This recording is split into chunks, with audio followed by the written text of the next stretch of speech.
This is Shifting Our Schools episode 105. Bring on 2020. Listen up, educators. Are you looking to take your classroom to the next level? The technological shift in education is happening right now. If you're looking to integrate technology into your classroom, you're in the right place. Welcome to Shifting Our Schools with your host, Jeff Udick. Welcome back to another episode of Shifting Our Schools. Thank you for being here this week. So great. Chris and I this week talking about years past and the year looking forward for our last episode for 2019. And the crazy thing for me is I can't believe it's 2020. Yeah. I mean, how it's to take it. It hits me all the time where I'm just like, what in the heck? How can it be 2020? I was talking to a gentleman earlier this last week, and he mentioned the turn of the century. and I still think of like the 1900, the turn of the century, 20 years ago. It's crazy. Well, my wife and I were talking the other day. We remember Y2K. And like the world was going to blow up because all these Mac computers, remember, they were going to turn back to 1900 and there was this bug and we didn't know if the world was going to it. And here we are, 2020. How crazy is that? It was interesting. I was listening to a podcast the other day that they were trying to go back and look at just the technological advantage, the technological change we've had in the last 10 years. Yeah. And if you just look from 2010 until today, like just the last 10 years, it's unbelievable when you start to break down. You know, in 2010, you have the second version of the iPhone. Let's just put this in perspective, right? The iPad, the very first iPad came out in 2010. Yeah. Like just think about where we are. And there's no such thing as a Chromebook. There's no such thing as Chrome OS. Right. Google for education isn't a thing. I mean, you just think of some of these things in education that I'm still just like, wow, that's all been within 10 years. It's just incredible. Idea of one-to-one programs. Yeah. Where were we 10 years ago with the idea of one-to-one programs? Like you couldn't afford it. No one even thought about it. Yeah. Yeah.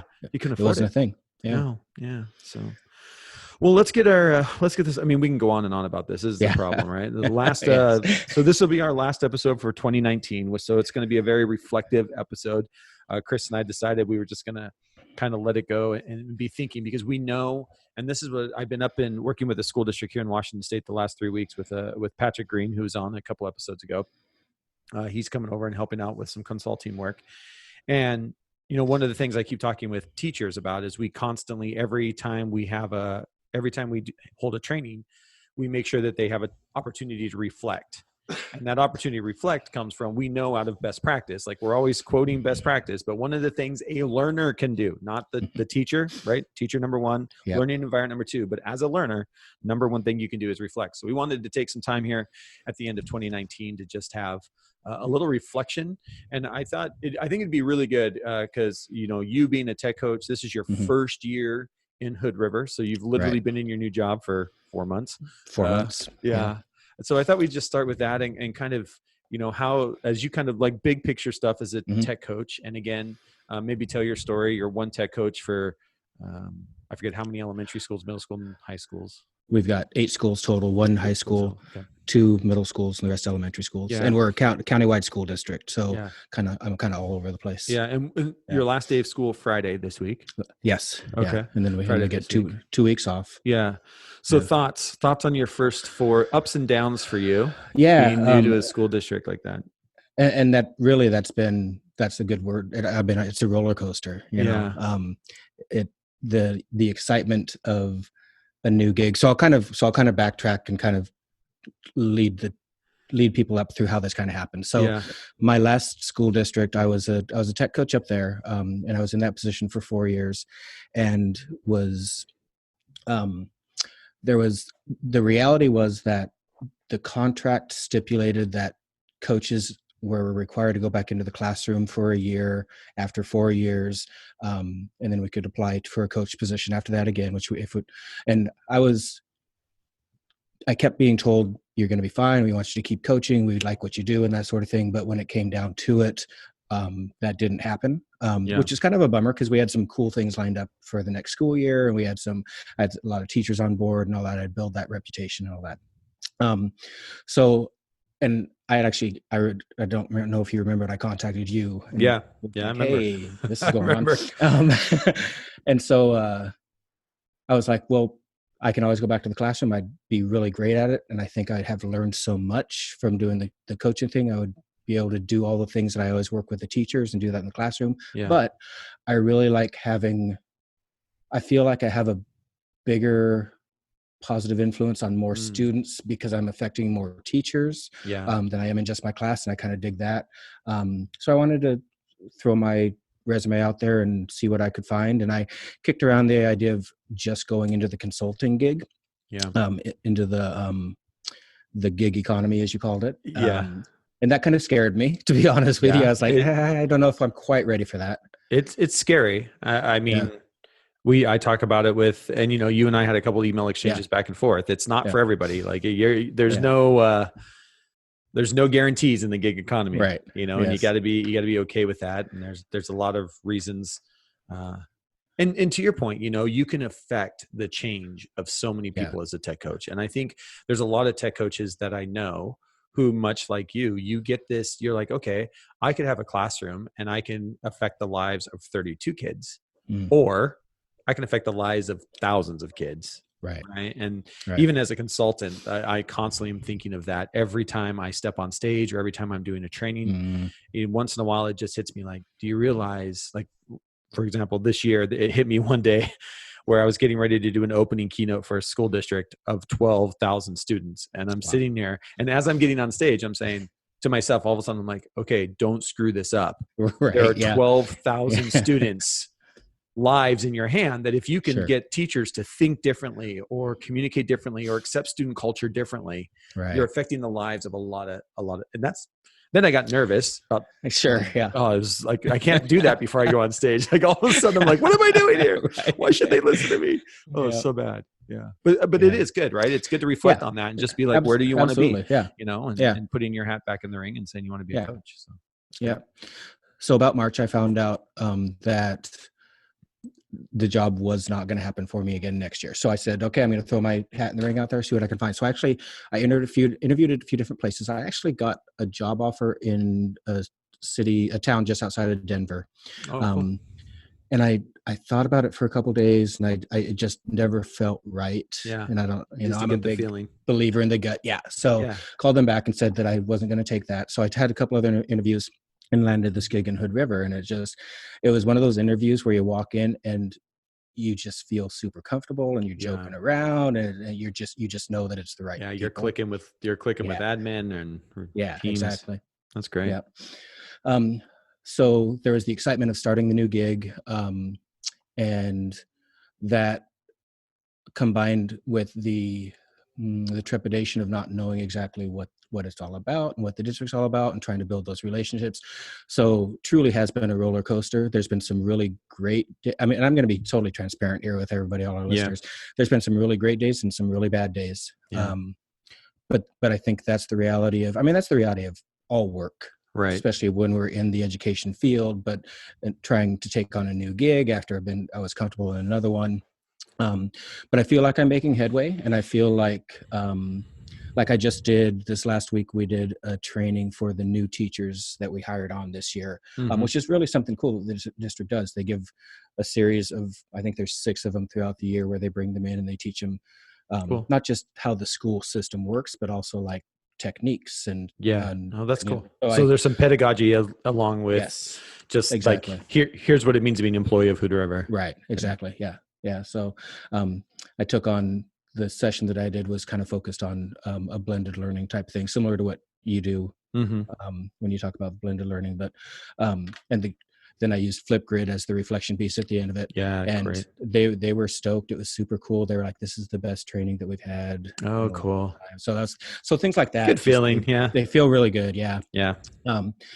So roller coaster ride. So excitement of a new gig. Oh no, what am I doing? Is this the right thing? Then you get those days that you're like, yeah, this is awesome. So, everybody's gone through that. Yeah. And there was a good book that I read years ago before I became a full-time consultant.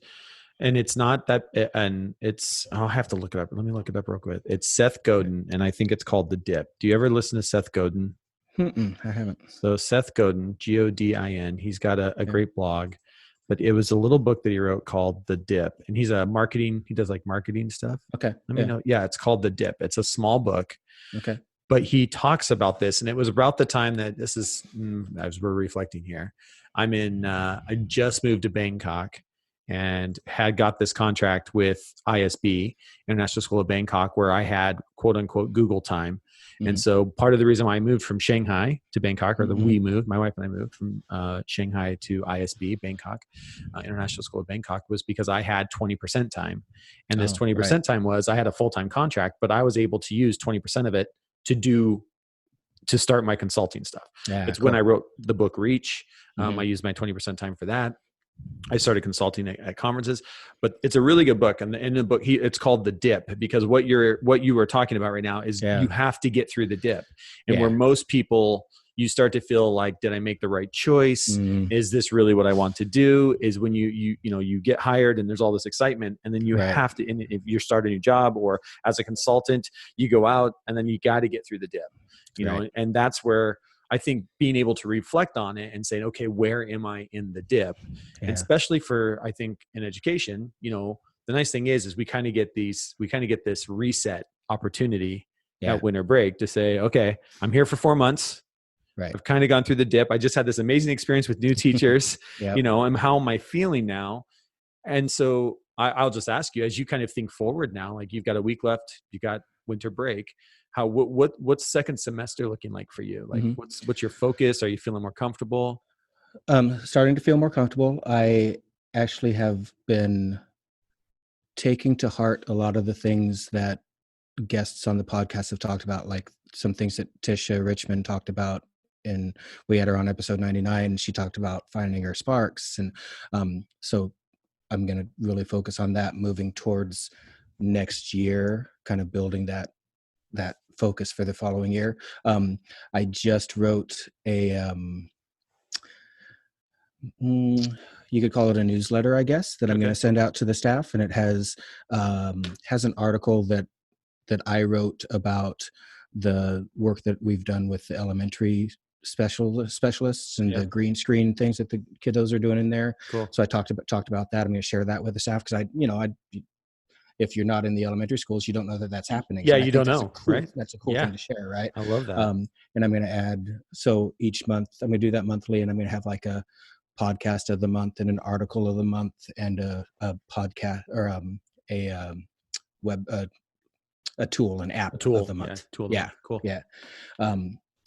So I'm going to send that out. And I got that idea from David Steiner. He was talking about that when he did it with his, just things that, and that's what I love. And you've talked about this a lot. Like, that's what I love about doing these podcasts is it's the best PD. You get these ideas. You're like, I didn't even think about that. Yeah. I mean, as a listener, like I don't ever listen to the radio. I'm constantly listening to different podcasts. And so I get a ton that way. And, I think we said in the last episode, like, this is my PD moment. Yeah. We have these guests on that are constantly blowing my mind or make me stop and reflect. And I'm just like, and to your point, like all of a sudden you're grabbing these little nuggets, that everybody else is willing to share. And that's what I love about podcasting and just the educational community at large. The educational community at large is just a sharing community. Yeah. And when people come on the show and are willing to share their story, and there's another great, and I've said it a couple times in the intros to our podcast, but there's a great YouTube that I like to show teachers that is, what is it? Ordinary to me, extraordinary to others, or something like that. Yeah. But that's it. And I think there's so many teachers that are doing really amazing stuff, right? Ordinary to me, amazing to others. That's what it is. That's the word amazing. Hit it. Yeah. But it's a great YouTube video, and I'll make sure I link that. I'll link the dip into it. Everything we talk about will get linked in the show notes, so they can go back and see. But it's a great YouTube video. But it's that kind of stuff, right? All of a sudden, we're in a conversation with Tisha, and all of a sudden, both of us are just like, "Oh my gosh, that's amazing!" Yeah, And for her, it's just her daily life. It's something that she flew up with, or with Steiner and talking about. All of a sudden, we had this great conversation just about a newsletter and what do you put in the newsletter and when do you send the newsletter. I love that. It's going. Yeah. So, are you thinking this newsletter thing as you go into second semester? Are you thinking that is something that you kind of want to start? Like, so I'll start doing that every month. And on the bottom of it is just kind of a quick, I don't know, an advertisement, if you will, for me. Like, hey, if you want to explore this tool that I gave you for this month, contact me. I'll come into your class and I can help you set it up with the kiddos and that sort of thing. And I'm going to eventually, over break, because I'm just like you, I don't take all break. I work a few days here and there. But I'm going to create a YouTube channel and start recording short little how-to videos, that sort of thing. And I'll put the link on the newsletter, and so have that. And that came from, we talked about that with some other coaches from Moses Lake School District who do that they've basically got a YouTube war. You know, I call them the YouTube coaches because they do a ton of stuff on YouTube for their staff, and they just have this great, you know, vibe that they do. I mean, there's so many great ways that you can reach out to your teachers. You know, and being able to try and start some of those. That's a great way to use your break and kind of think forward. For sure. Yeah. And I think that's one of the things, especially, and we talked about this, you know, 2 episodes ago, but when you were one teacher for hundreds of teachers, you know, one coach for hundreds of teachers, you have to find, like, okay, YouTube's not going to work for every single one of them, but it might work for some of them. The newsletter is not going to work for every single one of them, but it will work for some of them. And if you can get a sum this way and a sum that way. And one of the things I've been talking about with teachers lately is, for better or for worse, we live in a consumer-centric culture right now. Like we are living in a world where the customer is always right. If the customer wants their product in 2 days, you better get it to them in 2 days. And right now, 2 days for products is like waiting a long time. You better be able to, like, same day delivery, right? But for better or for worse, we live in a consumer forward economy, consumer forward world. And so when you are producing products, which is what we do, as tech coaches, or as you know, consultants, whatever it is, we have to be able to hit the consumer where the consumer wants to gather that information. So you're going to have some teachers who are very comfortable learning on YouTube, and they're going to want their information that way. You're going to have some teachers who still want the PDF that shows me where to click, and you've got to be able to reach those consumers that way, right? So you've got to have, it's not like you can just send out one thing and believe that you're going to hit all teachers. You've got to really, we're just in this economy right now where everybody expects to get it the way that's best for me, which makes a producer, in this case you, really stressful, because you've got to be able to produce everything in every mode possible for that possible learner, right? And it's all, I mean, and you know this, with the consulting that you do, it's all about, it's meeting, it's personalized learning, right? We always talk about that. It's meeting the learner where they're at when they need it.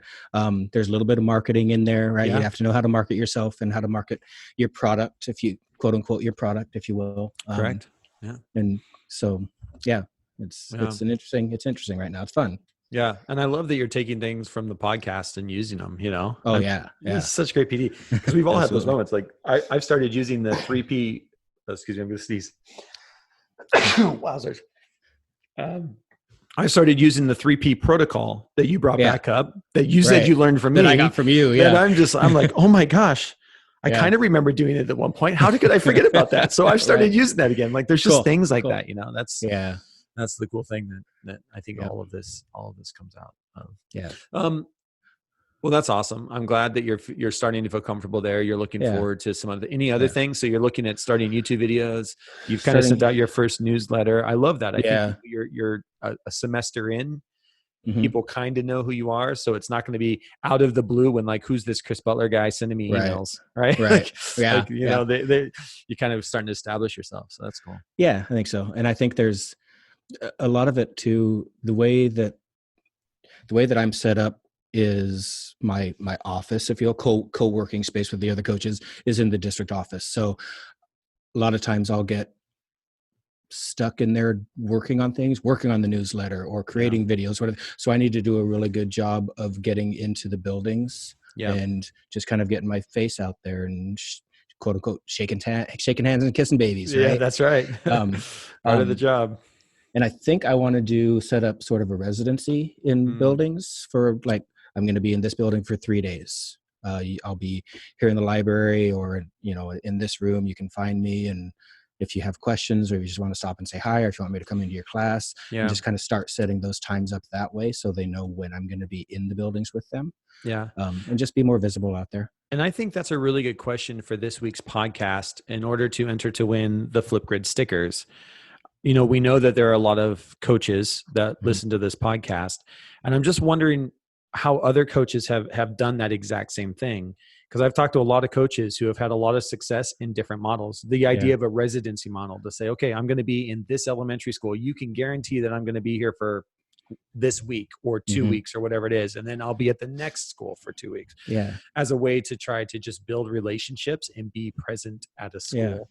And then I know some coaches, tech coaches I've talked to, said that didn't work for them because they try to be at one school for 2 weeks, but they keep getting pulled somewhere else. Somewhere whatever else. Responsibility. And they never got it to work. So I think that's a really good question this week. If you are a tech coach that is, 1 or 2 tech coaches for a large district, how do you, I think it's I'd love to learn how are different people setting that up? I would love to hear that. And I would even love to hear from the side of the teachers, what do they find works for them when they're learning their coaches and wanting to bring them in? Do they like the visibility? Do they like having them available? Do they just want to contact them by email and have them come in when is best for them? Do they feel, to your point, do teachers feel like they can reach out? If I know that for the next 2 weeks, Chris is going to be in my building, then I don't feel bad in these 2 weeks because I know he's here. Right. To be able to send an email saying, can we set up a time to meet during my break or prep time or before school, after school, whatever it happens to be. I don't know. That'd be great to hear. I think that's a really good question because there's so many different models that work and don't work. And a lot of it has to do with your school culture, your district culture, where you are. There's definitely different models, but I think that's really cool. And I think it's a great idea. I mean, see if, at this point you're a semester in, you really have nothing to lose. It's see what happens. Nobody had your job before you, right? This was the first time they've had there was a halftime. So it's the first time they've had a full-time person. Yes. Yeah. So for you to be able to try out a residency and see if you get some traction that way in schools is a good way to think about it. I like that. Yeah. I like that. Cool. Well, as we kind of turn and reflect then on the podcast, first of all, I think me reflecting on the podcast, best decision I made was having you help out and co-host. It's been so great it's been fun to be able to share this with somebody and share the responsibilities of getting people, finding using all your connections to get teachers, that we can actually interview and stuff. And I just love that. Other things for you, thinking back over this you just podcasting this last year and I know you had your own podcast and you can still find it. So if people want to go and listen to some, is the Project-Based Awesome. Project-Based Awesome. Yeah. Project-Based Awesome podcast. How many years did you guys do that? No, we did seasons. So we would do a fall season, then a spring season, then we'd take summer off. And then but we ended up doing 4 seasons. So about 2 years worth. And we covered the gamut. We had everything. So the first year and Erin Dickey was my podcast partner, and we're actually going to have she's going to come on the pod with us. I'm super excited. She's a rock star. She's so cool. She's great. But the first 2 seasons were basically us talking about this whole idea of project-based awesome and what it's all about, and the kind of the blending of project-based learning and instructional technology and just good old-fashioned teaching, and how do those all 3 work together in a good way. And then we had this crazy idea like, hey, so we should have some guests on the podcast. And this is funny. So I don't know if we ever shared this story with you, but Erin and I were going up to one of Jeff's weekend workshops in Chelan, Washington. And as we're going up there, we had this scheme. We're like, okay, so we need to get Jeff on the podcast. Somehow we need to let him know we have a podcast and see if we can invite him on. And we got to talking with you. Yeah. And you found out we had a podcast. We got to talking about that. And you're like, hey, I'd love to come on that podcast with you guys. And we were like, that sounds like a great idea, Jeff. I'm glad you thought of that. That's good. You set the trap and I fell right in. Absolutely. That's great. But so we had started to have some guests on the podcast. A lot of people that we knew, but we even had some people that just kind of contacted us and hey, I'd love to be on the pod and talk about this with you. And so it was, and just like doing this podcast with you and the guests that we have on, it was such a learning experience. It blew my mind. It was just cool. There's so much amazing stuff going on. There's just so much amazing. I mean, one of my favorite parts, thinking back of this at this year is back. I'm trying to pull up the episodes, what episode numbers they would have been. But I got to spend last school year, so the 18-19 school year, I spent doing this really cool blended learning PD. So it was a whole professional development model we set up. It was a certificate program that I did with some teachers out of Enumclaw School District. And then for their final, so these are it's all in the 80s. So episodes 85, Music and Technology and Harmony, which was a music teacher who just finished her master's program. And she sent me her master's program final project, which was a YouTube video where she made an online course. Anyways, just really, really cool stuff. I'm Not Standard, A Year of Coaching Reflection. Those are the coaches from down in Enumclaw. But for me, it was so good because I got to spend this year of blended learning PD with this cohort of teachers. And then to have them, and basically when you're the teacher, you get to say what the assignment is. So your assignment was come have a conversation with me on a podcast. Nice. But you get to learn so much from people, and everybody's story of how they get into education. I love that part. Everybody's got some way that you end up, whether it was, someone like me, I knew from high school that I wanted to be a teacher. I come from a family of teachers. I mean, it's been that way since as far as I can remember. So we had teachers on here who were airplane pilots that got laid off during the recession. I mean, it's just incredible. Everybody's got this story, right? Yeah. But I think if I reflect back on this last year, all of these I'm looking back, this is May, July, August dates. So anything in the late 80s, early 90s, you're going to find those reflections from teachers down in Enumclaw. Cool. But it's at the end of this, the end of a year of blended professional development that I just found very powerful to lead that blended learning, and then to have those conversations at the end for me was really cool. And then the other part was just, and this goes back to your story that, in March you throw your resume out there and you email me and you're like, hey, I'm thinking about being a full-time consultant. And so I email you back and say, not only can you be a full-time consultant, but maybe you want to help me with this podcast thing.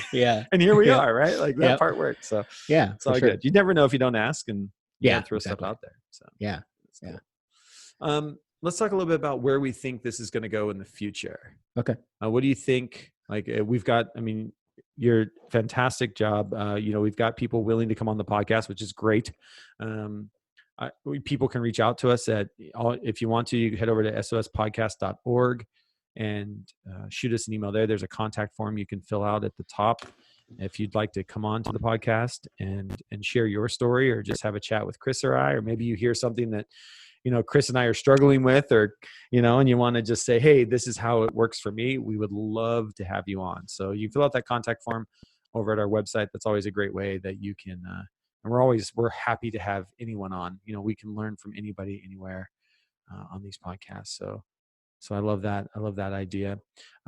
Other things, Chris, that you're looking forward to in the new year with the podcast? Yeah. I'm really looking forward to some of the guests that we have coming on that I have lined up already. So I talked about having Erin Dickey on. You guys are going to love her. If you haven't heard her talk education yet, she was on Jeff's podcast before I joined forces with Jeff here. I don't remember the episode number. If you can find it, I'll look it up real quick. Yeah. But she is a rock star, has so many cool ideas, and just a great energy to her. Talked to Trina Johnson. I know I had her on my pod. I think you had her on your pod before. Yep. She is in the Auburn School District. Yeah. So Erin is episode 50, and we'll make sure we put that in. I'll make sure that gets in. All of these episodes we mentioned, I'll make sure are linked in. So, over the holidays, you and I, this is the last one, and people, but this is the thing I love is you can go back, listen to other episodes. If there's one you want to go back and look at, cool. Yeah. I got a yes. I'm just trying to nail down a date for Jessica Fife and Linda Sterrett, who are from my old school district in Richland. And they were both coaches with me. Linda is sort of it's sort of a hybrid model. They're doing a team teaching thing together, which I think is going to be super cool to talk about. Jessica's the tech coach. Linda was a coach, still kind of coaches when she's available, but they're doing a team teaching thing. So I think that's going to be super fun to talk about. Very cool. I just got confirmation from another teacher in Michigan that they just opened a brand new school. So she's going to talk about that process that they went through, and kind of, she's super excited. She talks about how they got to kind of do whatever it is that they wanted to do. I'm like, I want to hear about that. Yeah, like how that's great. Her name's Angel Mensing. So she's going to be on with us in a couple weeks here. So we got some cool people lined up. And I'm still reaching out for people, and I'm like on social media, like, hey, come on our podcast. And I get a lot of reactions. Like, what would I talk about? Like, who am I? I'm like, you're a teacher. You do amazing things every single day. That's right. Like that whole, just like that YouTube video you talked about, right? Right. Yeah. Ordinary to me, amazing to others. It's so true. Yeah. Yeah. And I think that, I mean, my first reaction when I say this to teachers, I'm like, well, first of all, you're on Twitter, which puts you in like the top 1%. Let's just, true. Yeah. You know, I guarantee you there's more stories there. If you were a teacher that's on Twitter and you understand the professional development power of Twitter. Yeah. Then yes, you absolutely have things to talk about on a podcast. Right. Yes, absolutely. Yeah, that's great. Yeah, very cool. Well, I'm excited. I think it's going to be a good season coming up. I think so too. Thinking about things. The thing I love about this too is that everything's constantly evolving. You know, I mean, you can't. Nothing gets old because it's constantly moving and constantly changing.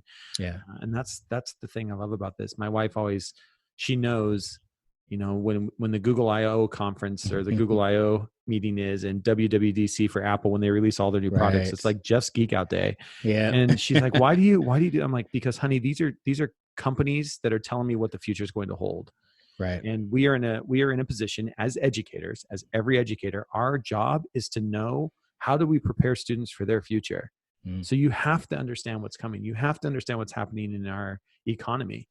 You know, one of the things I've been working on right now is trying to help, especially high school teachers, to understand that the new statistics coming out from the Federal Reserve here in America, and it'd be interesting to look at other countries as well, but because I got a feeling that most Western countries are probably running the same way, is we are looking at almost 30% of our workforce are self-employed, right? The contractors, this gig economy type stuff.